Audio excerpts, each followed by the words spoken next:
of second class, and I oppose this anti-people budget. Shrimati Gauli. Thank you, sir. धन्यवाद उपसभापति महोदय, आपने मुझे बजट 12-13 के ऊपर बोलने का अवसर दिया।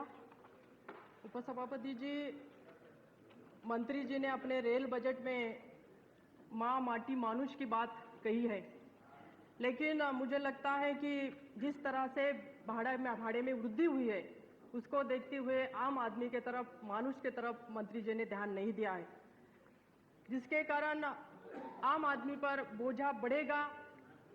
पहले से ही महंगाई से जूझ रहा आम आदमी इस भाड़ा बढ़ने से और उसके कमरतोड़ महंगाई से वो दब जाएगा। इसी के साथ साथ मैं मंत्री जी को ये कहना चाहूँगी कि जैसे सामान्य बजट में वित्त मंत्री जी ने सर्विस टैक्स 2% बढ़ाया है, तो पहले से ही भाड़ा आपने रेलवे का बढ़ा दिया, सर्विस टैक्स भी अभी इस पर लगेगा, भाड़ा जो माल भाड़ा है उसमें भी वृद्धि होगी, तो आम आदमी कहाँ चला जाए, आम आदमी का क्या होगा, इसके ऊपर भी सोचने की मुझे लगता है आवश्यकता है। माननीय उपसभापति महोदय, रेलवे मंत्री जी ने जो बजट बनाया है वो 60,100 करोड़ का उन्होंने बजट दिया है। उसमें उन्होंने प्रायोरिटी पर सेफ्टी है दी है, सुदृढ़ीकरण दिया है, आधुनिकीकरण दिया है, क्षमता वृद्धि की बात उन्होंने कही है। मैं ज्यादा आंकड़ों में नहीं जाना चाहूंगी। उपसभापति महोदय, मंत्री जी ने रेलवे को समझाने वाले जो लोग हैं, समझने वाले जो लोग हैं, उनसे राय ली है। उसके साथ साथ काकोडकर कमेटी और पित्रोदा कमेटी से भी उन्होंने राय ली है और विजन 2020 की बात मंत्री जी ने यहाँ पर की थी।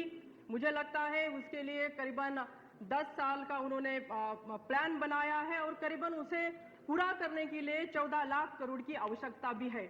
पहले से ही रेलवे यहाँ पर फंड के लिए जूझ रही है। रेलवे की जो दुर्गति हुई है उसके लिए जो उनको प्रबंध करना है फंड का, वो नहीं हो पा रहा है, तो रेलवे कहाँ से ये सारी चीजें मंत्रालय करेगा।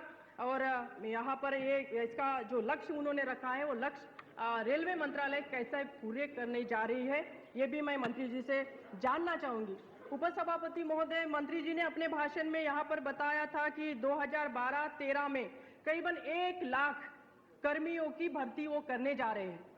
ये हमारे युवा वर्ग के लोगों के लिए आनंद की बात है, लेकिन बहुत बार ऐसी घोषणाएं होती है पर अमल नहीं हो पाता है। तो मैं ये जानना चाहूंगी कि क्या मंत्रालय इस पर भी गंभीरता से ले रही है, जिसके कारण युवकों में अच्छा मैसेज आएगा, उनको रोजगार मिलेगा। तो मैं चाहती हूं कि इसके ऊपर भी मंत्रालय ने सोचने की आवश्यकता है, गंभीरता से देखने की भी आवश्यकता है। हम सफाई के बारे में हमेशा बात करते हैं। यहाँ पर हम जब भी सांसद लोग रेलवे स्टेशनों पर जाते हैं, सारे सांसदों का ये अनुभव होगा कि वहाँ पर बहुत गंदगी पड़ी मिलती है, वहाँ पर हम ठीक तरह से खड़ा भी नहीं रह पाते। तो जैसे मेट्रो रेल हमारी चलती है, मेट्रो रेल जैसी सफाई होती है, वहाँ पर अगर कोई गंदगी करता है तो उसे फाइन होता है, कोई थूकता भी है तो उसे फाइन होता है। तो उस तरीके से हम अपने प्लेटफॉर्म को ठीक करने का, साफ रखने का कोई प्रबंध करने जा रहे हैं। और उसी के साथ साथ अगर हम अनुशासित लोगों को करें, शासित करें हम उन लोगों को जो वहां पर कचरा वहां पर डालते हैं, तो मैं समझती हूँ कि अगर इस पर मंत्रालय ध्यान दे तो मेट्रो जैसा अपना जो प्लेटफॉर्म है, रेलवे स्टेशन है, उसे भी हम अच्छे तरीके से सुधार सकते हैं और वहां पर अच्छा काम भी हमें देखने को मिलेगा। अध्यक्ष महोदय, उपसभापति महोदय, मैं मेरे क्षेत्र की तरफ आना चाहती हूँ, खास करके विदर्भ, जो सब लोगों को विदर्भ के बारे में जानकारी है, जहां किसानों ने आत्महत्या की है, बड़ी संख्या में किसानों ने आत्महत्या, वहां पर आज भी किसानों की आत्महत्या होती रहती है। तो वहां पर एक शकुंतला नाम की एक ट्रेन है जो ब्रिटिश सरकार के जमाने से चली आ रही है। करीबन 1913 से ये ट्रेन ईस्ट इंडिया कंपनी ने शुरू की थी। उसके बाद ये ट्रेन अभी जिसका ऑपरेट जो कर रही है वो नेल्सन एंड नेल्सन कंपनी, जो इंग्लैंड में अभी वो कंपनी है, उसे वो कंपनी चला रही है आज भी। और उसका जो करार था वो खत्म होने के बाद में मंत्रालय ने उस करार को बढ़ा दिया है। लेकिन मैं यहाँ पर कहना चाहूंगी, जब ब्रिटिशों के वो ध्यान में वो चीज आई थी, क्योंकि विदर्भ में बड़ी मात्रा में वहां पर उत्पादन होता है, वो कपास का होता है। वो व्यापार को ध्यान में रखकर उन्होंने वो रेल बनाई थी। आज हमारी मिनिस्ट्री के ये ध्यान में क्यों नहीं आ रहा है कि वहां पर इतने बड़ी मात्रा में कपास का निर्माण होता है, उत्पादन होता है, तो उसे हमें ब्रॉड गेज में रूपांतर करने की आवश्यकता है। और मैं यहाँ पर मांग करूंगी, जोर शोर से मांग करूंगी कि इस रूट को पूरा करने के लिए यहाँ पर हमारी मंत्रालय पहल करे और उसे अगले बजट में जो सप्लीमेंट्री बजट हुआ कि अपने स्पीच में भी मंत्री उसे बोल दे। उसी के साथ साथ उपसभापति महोदय, जो मेरे क्षेत्र में जो गाड़ी दी गई है अमरावती से पुणे एक्सप्रेस इस बजट में आपने दी है, मंत्री जी ने दी है, तो मैं समझती हूँ कि पुणे जो जहाँ पर एजुकेशन का बहुत बड़ा जमावड़ा होता है, लोग वहाँ पर ही पढ़ने के लिए जाते हैं, बच्चे पढ़ने के लिए जाते हैं, तो युवा लोगों के लिए ये भी बहुत अच्छी बात है कि ये ट्रेन आपने हमें मंत्री जी ने दी है। जयपुर से सिकंदराबाद ये भी दी है, अमृतसर भी दी है, इंदौर बेंगलोर भी दी है। लेकिन मेरी मांग है कि फेरी जो है, कुछ गाड़ी की फेरी बढ़ाने की मेरी मांग यहाँ पर है। हैदराबाद से अजमेर जो सप्ताह में 2 दिन चलती है, उसे पूरे सप्ताह चलाने की मैं मांग करती हूँ। नांदेड़ से श्री गंगानगर सप्ताह में 1 दिन चलती है, वो पूरे सप्ताह चलाने की मेरी मांग है। उसी के साथ साथ सिकंदराबाद अकोला इंटरसिटी एक्सप्रेस जो खंडवा तक बढ़ाने की मांग है, तो ये जो गाड़ी की फेरी बढ़ाने की मांग है मैं यहाँ पर रखती हूँ। उसी के साथ साथ नई ट्रेनें चलाने की भी हमारे क्षेत्र से बहुत ज़्यादा मांग आ रही है। मराठवाड़ा और विदर्भ जो दोनों भी पिछड़े इलाके हैं, वहाँ से वहाँ के सांसद भी मुंबई डायरेक्ट जो ट्रेन है वो शुरू करने की मांग कर रहे हैं। आपको पता होगा पिछले बजट सेशन में हम 2-4 एमपी लोग वहाँ पर आंदोलन, यहाँ बाहर संसद के बाहर हमने आंदोलन किया।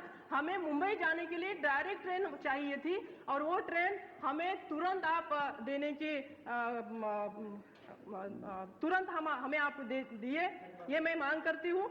अकोला से तिरुपति वाया वाशिम हिंगोली ये भी ट्रेन आप हमें दे, इसकी भी मैं मांग रखती हूँ। मेरे क्षेत्र में ब्रिज की जो अरियुवे ब्रिज की मांग है, देवड़ा करके वाशिम में एक स्थल है, उसकी बहुत सालों से करीबन 5-6 सालों से वहां की जनताएं मांग कर रही है, उसे भी पूरा नहीं किया गया। लालू जी ने हमें आश्वासित किया था, लेकिन उसके बाद में ये ब्रिज नहीं हो पा रहा है।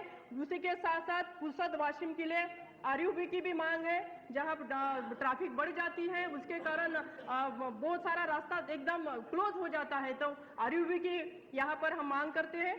हमारे यहाँ जो प्रकल्प चल रहे हैं, उस प्रकल्प में वर्धा, यवतमाल, नांदेड़ जो 2007-8 में उसे मंजूराती मिली थी, स्वीकृति मिली थी, उसके बाद में करीबन 4 साल हो गए, इतनी धीमी गति से वो काम चल रहा है, और वो भी विदर्भ का और मराठवाड़ा का जोड़ने वाला रूट है, इसलिए दोनों भी पिछड़ा एरिया है, तो उसको मद्देनजर रखते हुए वहां पर काम जलद गति से हो, वहां की रेलवे जल्दी से जल्दी चले, ये भी मैं यहाँ पर मांग करती हूँ।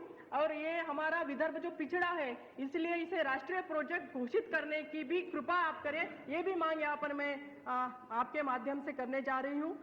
अकोला खंडवा जो है, ये इसे भी स्वीकृति मिली है, लेकिन इसका भी काम बहुत धीमी गति से हो रहा है, तो उसे भी देखने की बहुत आवश्यकता है। और इसी के साथ साथ पुणे नासिक जो 50% भागीदारी राज्य सरकार ने ली है, उसे भी इस बजट में मंजूराती देने की आवश्यकता है। और मैं समझती हूँ उपसभापति महोदय कि मंत्री जी के जो प्रमुख है वो महिला है, और इसलिए महिला ने जो महिला यहाँ पर बात रखेंगी, उन सारी महिलाओं को जो भी हमने मांग की है उसको देखते हुए हमें ज़्यादा से ज़्यादा यहाँ पर हमारी जो योजना है उसे स्वीकृति मिले, हमारी जो मांग है उसे मंजूराती मिले। और मैं समझती हूँ कि 33% तो भी हमारी जो हमने मांग मंत्री जी रखी है, उसमें से करीबन 33% तो आप हमें दीजिए, क्योंकि आपने अंदर नहीं दिया हमें यहाँ आरक्षण, तो खाली हमें एक बजट में मिले तो भी मैं समझती हूँ कि हमारे क्षेत्र के लोग भी खुश हो जाएंगे और लोगों को, पिछड़े लोगों को भी यहाँ पर राहत मिलेगी। तो मैं चाहती हूँ कि जो मैंने यहाँ पर मांगे मेरे क्षेत्र की रखिए, विदर्भ, मराठवाड़ा, महाराष्ट्र की रखिए, उसे देखते हुए आप मुझे जरूर अच्छा इस बजट में कुछ रिजल्ट देंगे, यही मैं मांग यहाँ पर करती हूँ। और इसी के साथ हमारे 2 शब्द खत्म। धन्यवाद। शिल्पी कुमार।